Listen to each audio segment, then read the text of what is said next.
بسم اللہ الرحمن الرحیم الحمد للہ رب العالمین والصلاة والسلام على سید المرسلین وعلى آلہ واصحابہ اجمعین اما بعد فاعوذ باللہ من الشیطان الرجیم بسم اللہ الرحمن الرحیم لقد حق القول على أكثرهم فهم لا يؤمنون إنا جعلنا في أعناقهم أغلالا فهي إلى الأذقان فهم مقمحون وجعلنا من بين أيديهم سدا ومن خلفهم سدا فأغشيناهم فهم لا يبصرون وسواء عليهم أأنذرتهم أم لم تنذرهم لا يؤمنون إنما تنذر من اتبع الذكر وخشي الرحمن بالغيب فبشره بمغفرة وأجر كريم إنا نحن نحيي الموتى ونكتب ما قدموا وآثارهم وكل شيء أحصيناه في إمام مبين صدق الله مولانا العظيم لقد حق القول على أكثرهم فهم لا يؤمنون یہ فیصلہ ثابت ہو کر رہے گا، نافذ ہو کر رہے گا کہ لوگوں میں سے اکثر ایمان نہیں لائیں گے۔ کل کے درس میں میں نے عرض کیا تھا کہ ایمان نہیں لائیں گے اس وجہ سے نہیں کہ اللہ نے لکھ دیا ہے کہ ایمان نہیں لائیں گے، بلکہ اس وجہ سے کہ یہ لوگ ایمان نہیں لائیں گے اس لیے اللہ نے لکھ دیا۔ ہم اس کو الٹا سمجھتے ہیں، ہم کہتے ہیں اللہ جل جلالہ نے ہمارے لیے یہ لکھ دیا ہے کہ ہم نماز نہیں پڑھیں گے اس لیے ہم نہیں پڑھتے۔ نہیں، تم نماز نہیں پڑھو گے اس لیے اللہ نے لکھ دیا۔ حکیم ماہر ڈاکٹر آج کل کے دور میں یوں کہہ دیجئے لیبارٹری، وہ مرض پیدا نہیں کرتی، وہ پیدا شدہ مرض کا بتلاتی ہے۔ بھئی لیبارٹری مرض پیدا کرتی، جو موجود ہوتا ہے اس کو بتلا دیتی۔ جب لیبارٹری میں یہ صلاحیت ہے، ڈاکٹر میں یہ صلاحیت ہے، طبیب ماہر حکیم نبض دیکھ کر بتا دیا کرتے تھے کہ آپ کو زندگی کے آخری حصے میں یہ مسئلہ پیش آ سکتا ہے، یہ مسئلہ پیش آ سکتا ہے۔ ماہر حکیم اور ڈاکٹر اور لیبارٹری مرض پیدا نہیں کرتے، پیدا شدہ مرض کی تفصیل بتاتے۔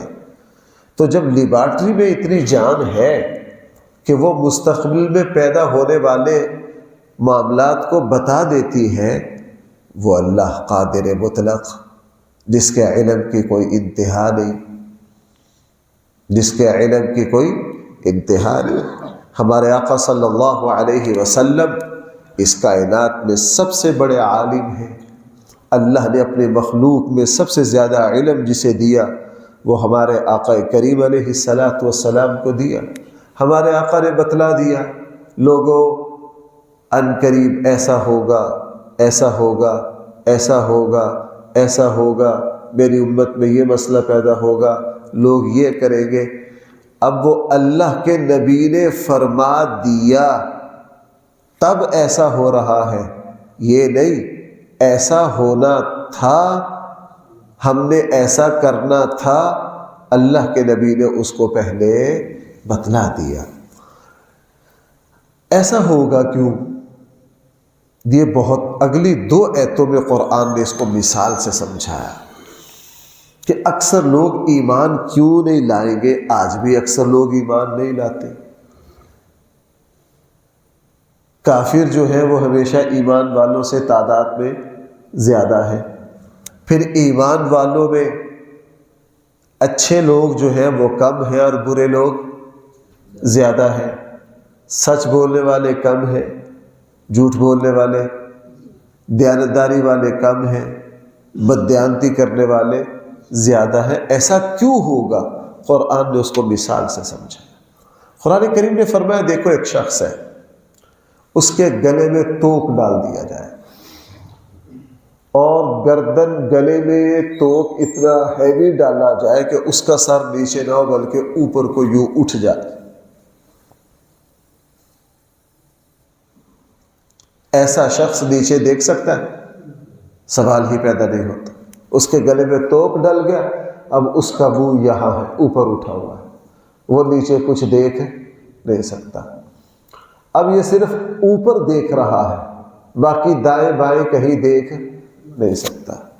نمبر 2، اس کے آگے پیچھے دیوار کر دی جائے، اب یہ سرے سے کچھ دیکھ ہی نہیں سکتا، یہ بندہ گونگا اندھا بیکار ہو گیا۔ گردن میں توق ہے اور آگے پیچھے بھائی کیا ہے؟ دیوار ہے۔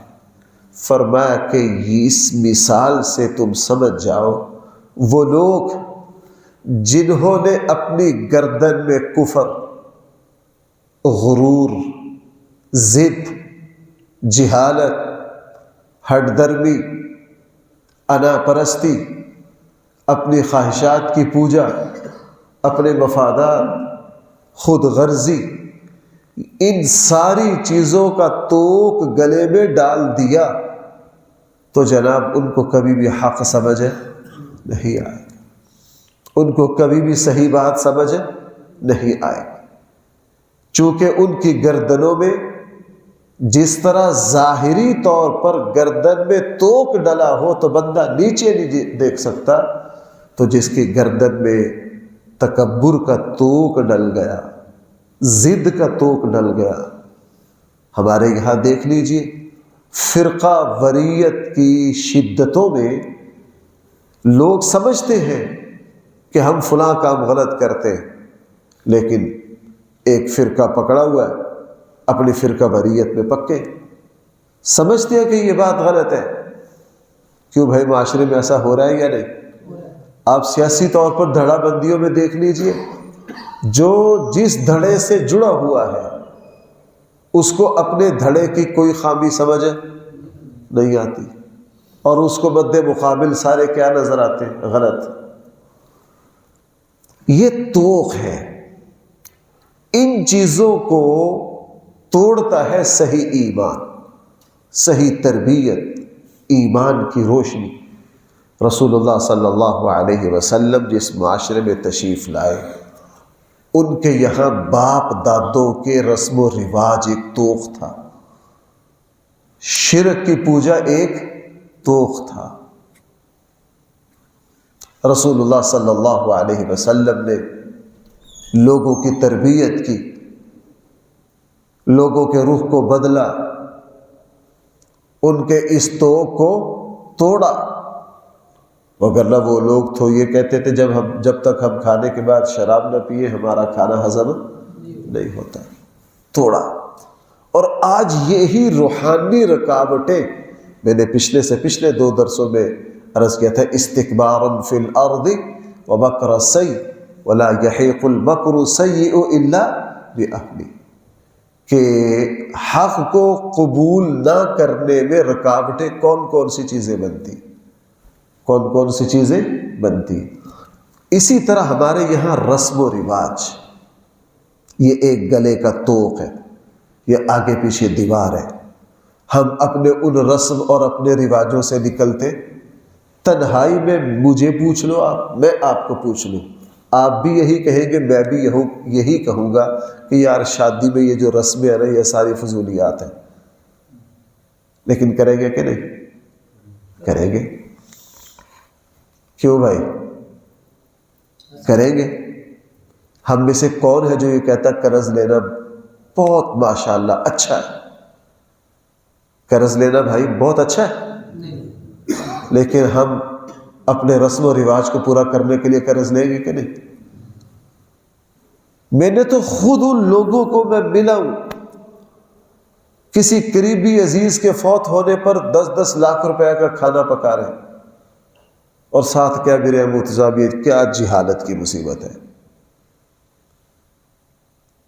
وہ میرے ایک دوست ہے، ان کے ہمشیرہ کے سسرال میں کوئی فوت ہو گیا، مجھے کہنے لگے مفتی صاحب وہ تو دھکے سے پھٹیک پڑ گئی ہے، ان کا آرڈر بھی یہ تھا کہ یہ پکانا ہے۔ میں نے کہا یار زبان سے کہتے ہو دھکے سے پھٹیک پڑ گئی ہے، زبان سے یہ کہہ رہے ہو، لیکن اس کو کرتے بھی ہو۔ کسی سے پوچھ لو کہ یار جب رشتے کے لیے آپ لوگوں نے منگنی کرنی ہے، اس پر جو تکلفات کرتے ہیں یہ ٹھیک ہے؟ ہر کوئی کہتا ہے نہیں، لیکن دبا کے کرتے، دبا کے کرتے۔ اب تاریخ طے کرنی ہے، وہ تاریخ جو ہے نا وہ پتہ نہیں کتنے ٹن کی وزنی ہوتی ہے جو اٹھائی نہیں جاتی۔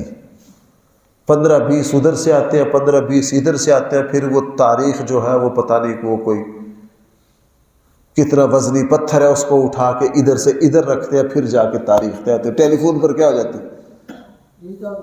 تاریخ طے ہو جاتی۔ میرے ایک بھائی اپنے بیٹے کی تاریخ طے کر رہے تھے، انہوں نے ہمارے پاس بیٹھ کے ان کو فون کیا، وہ کہنے لگے نہیں جی اس طرح نہیں۔ وہ بھائی کہنے لگے یار اور کس طرح نہیں؟ فون پہ نہیں طے ہوتی، ادھر نہ آنا نہ میں نے آنا، یہ فون پر طے ہو گیا جی، طے ہو گیا، جاؤ جی۔ اچھے خاصے پڑھے لکھے، میں نے تو ماشاءاللہ ایسی تاریخیں طے بھی ہوتی دیکھی ہیں، ادھر سے ماشاءاللہ عالم دین کی عادت کر رہے ہیں اور 30 بندوں کے ساتھ قیادت کر رہے ہیں، 30 بندوں کے ساتھ قیادت کر رہے ہیں ماشاءاللہ جی۔ بیٹے کے نکاح کی تاریخ لے لیں، بندہ اس عالم دین سے پوچھے یہ کون سی تاریخ ہے جو 40 بندوں کے ذریعے شادی کا وہ طے ہوگا؟ بھائی یہ کیا ہے؟ یہ توق ہے ہمارے گلوں کے، یہ معاشرے قرآن اسی کو مثال سے سمجھا رہا ہے۔ دین کے اعتبار سے بھی یہ رکاوٹیں اور دنیا کے اعتبار سے بھی قرآن نے اسی بات کو 2 جگہ کیا، قل کل یعمل علی شاکلتہ، یہ شاکلہ اپنے مکڑی کے جالے کی طرح اپنے دائیں بائیں کچھ بنا لینا، فضولیات کو گھڑ لینا۔ اب جی حج پر جا رہے ہیں، حج پر جا رہے ہیں، شادی ہال میں پروگرام ہے، 400 بندے کا کھانا ہے۔ کتنے بندوں کا کھانا؟ 400 بندے کا کھانا، اور پھر اتنے سخی ہے نہیں کہ جیب سے کھلائیں۔ کھانے کے بعد پھر سلامی کی شکل میں ماشاءاللہ کاپی چل رہی ہے، کس نے کیا دیا؟ شرم آتی ہے، گھن آتی ہے۔ بھئی نہ تم سلامی لو، شادی پر جتنی حیثیت ہے اتنا کھانا کھلاؤ۔ میں تو اس کو غیرت کے خلاف سمجھتا ہوں، غیرت کے خلاف سمجھتا ہوں کہ جناب شادی کر رہے ہیں، کھانا کھلانے کے بعد نظر آ کہ کون کیا دے کے گیا، کون کیا دے کے گیا۔ مجھے تو کہیں بیان کرتے ہوئے کسی دوسری جگہ جاؤں جو مجھے نہیں پہچانتے، بیان کے درمیان کوئی پیسے پھینکنے لگ جائے نا تو غصے سے پسینے آ جاتے ہیں کہ یہ اٹھا کے اس کے سر میں مارو، یہ کون سا بے وقوف والی حرکت ہے۔ تو بھائی یہ سارے میرے اور آپ کے گلے کے توق ہیں۔ کسی کے لیے کوئی چیز توق ہے، کسی کے لیے کوئی چیز رکاوٹ ہے، کسی کے لیے کوئی چیز رکاوٹ ہے۔ یہی چیزیں دین کے اعتبار سے ہیں، اور بھائی یہی چیزیں کیا ہے؟ دنیا کے اعتبار سے ہیں۔ قرآن کریم نے دیکھیے کس طرح حق کو سمجھایا، فرمائے انا جعلنا فی اعناقہم اغلالا، بے شک ہم نے کر دیا ان کی گردنوں میں توق، ہم نے ڈال دیا ان کی گردنوں میں، فہی الی الاذقان، وہ ان کی ٹھوڑیوں تک آ گئے، نیچے دیکھ ہی نہیں سکتے، فہم مقمحون۔ اگر سمجھانے کے لیے میں کہوں تو اس میں ان کو جکڑ لیا گیا ہے، قابو کر لیا گیا ہے۔ وَجَعَلْنَا مِن بَيْنِ أَيْدِيهِمْ سَدًّا، اور ہم نے ان کے آگے بھی دیوار کر دی ہے، وَمِنْ خَلْفِهِمْ سَدًّا، اور ان کے پیچھے بھی دیوار کر دی۔ فَأَغْشَيْنَاهُمْ، ہم نے چاروں طرف سے ان کو ڈھانپ لیا ہے، فَهُمْ لَا يُبْصِرُونَ، اب وہ دیکھتے ہی، جب صورتحال یہ بن گئی ہے نبی جی، سَوَاءٌ عَلَيْهِمْ أَأَنذَرْتَهُمْ، برابر ہے آپ ان کو ڈرائیے، ام لم تنذرہم، یا ان کو نہ ڈرائیے، یہ ایمان نہیں لائیں گے، یہ ایمان نہیں لائیں گے۔ اس لیے بھائیوں، اپنے آپ کو ان چیزوں سے چھڑانا، اپنے آپ کو ان چیزوں سے کیا کرنا؟ چھڑانا، دور کرنا۔ میں آپ کو ایک بات بہت مرتبہ سناتا ہوں، مجھے اس بات نے بڑا فائدہ دیا۔ ہمارے خطے کے ایک بہت بڑے مفسر قرآن، بہت بڑے محدث، بہت بڑے سیرت نگار، اللہ کے ولی حضرت مولانا محمد ادریس صاحب کاندلوی نور اللہ مرقدہ، جامعہ اشرفیہ کے شیخ الحدیث تھے۔ قرآن پر تفسیر بھی بڑی عجیب ہے، حضور کی سیرت پر کتاب بھی ان کی سیرت مصطفیٰ، بہت شاہکار کتاب ہے۔ اپنی دھن کے بندے تھے، اپنی دھن کے بندے تھے، کسی کی کوئی پرواہ نہیں، جو صحیح بس۔ اگر وہ گھر والے ان کو کہہ دیتے ابا جی آپ اس طرح نہ کرو، لوگ کیا کہیں گے، تو جوش میں آ جاتے، کہتے لوگوں نے میری وجہ سے کیا چھوڑا ہے، میں لوگوں کی وجہ سے کیوں چھوڑوں، ہم ہر کام۔ اب پتہ نہیں یہ بات مجھے کہنی چاہیے کہ نہیں کہنی چاہیے۔ میرے ایک دوست جو ہیں وہ اپنے بیٹا بیٹی کی شادی کر رہے ہیں، جذبات ان کے بہت اعلیٰ، میں نے سنت کے مطابق کر لی۔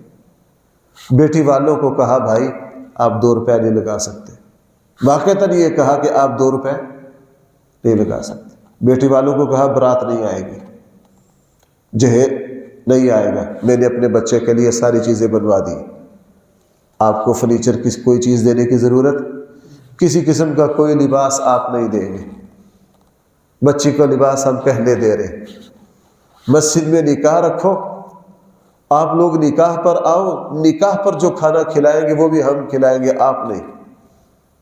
بھائی یہ بات اچھی ہے کہ بری؟ انہوں نے کہا جی آپ لوگ بھی یہاں آؤ مسجد میں، یہی نکاح ہوگا، کھانا ہم لڑکے والے کھلائیں گے، آپ 1 روپے بھی خرچ نہ کرو، اور بچی کو یہاں سے۔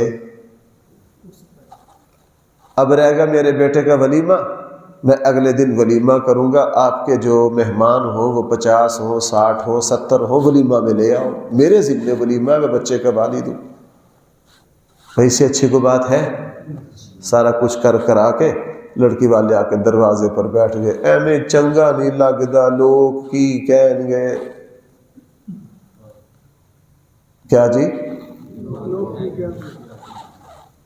ہمیں چنگا نہیں لگتا، لوگ کی کہیں گے، اس چیز نے مار دیا، لوگ کی کہیں گے، پتہ نہیں میرے اوپر کون سا وقت آئے گا، وہ تو مجھے پتہ نہیں، میں اپنے بچوں کی باری زندہ رہا نا، میں نے ایسے چاند چڑھانے آنا، آپ رکھو گے یاد انشاءاللہ۔ مسجد میں نکاح، کوئی جہیز، کوئی برات، کوئی لینا دینا نہیں، انشاءاللہ مسجد میں اپنی حیثیت کی بقدر کھانا پکاؤ، جمعے کا سلام پھیر کے کہو بھائی سب نیچے دسترخوان لگا، کھانا کھا کے جاؤ، اور دوسرا اعلان یہ کرو جس نے آج مجھے یا میرے بچوں کو ہدیہ دیا اس کی خیر نہیں۔ سیدھی سیدھی بات، فقیرانہ جو کھانا کھا کر اللہ کے لیے کھلاؤ۔ کس نے کہا تمہیں 40 لاکھ کے کھانے کرو اور پھر رجسٹر نکال کر بیٹھ جاؤ، کون 15,000 دے کر گیا، کون 30,000، یہ غیرت کے خلاف ہے۔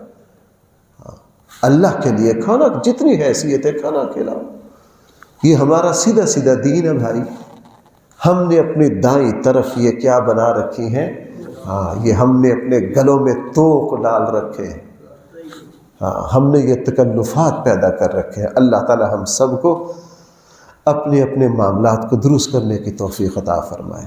فرمائے سواء علیہم، برابر ہے ان پر، انذرتہم، آپ ان کو ڈرائیں یا ان کو نہ ڈرائیں، یہ ایمان، انما تنذر من اتبع الذکر، آپ یقیناً نصیحت کیجئے اس کو جو نصیحت کی پیروی کرنا چاہتا ہے۔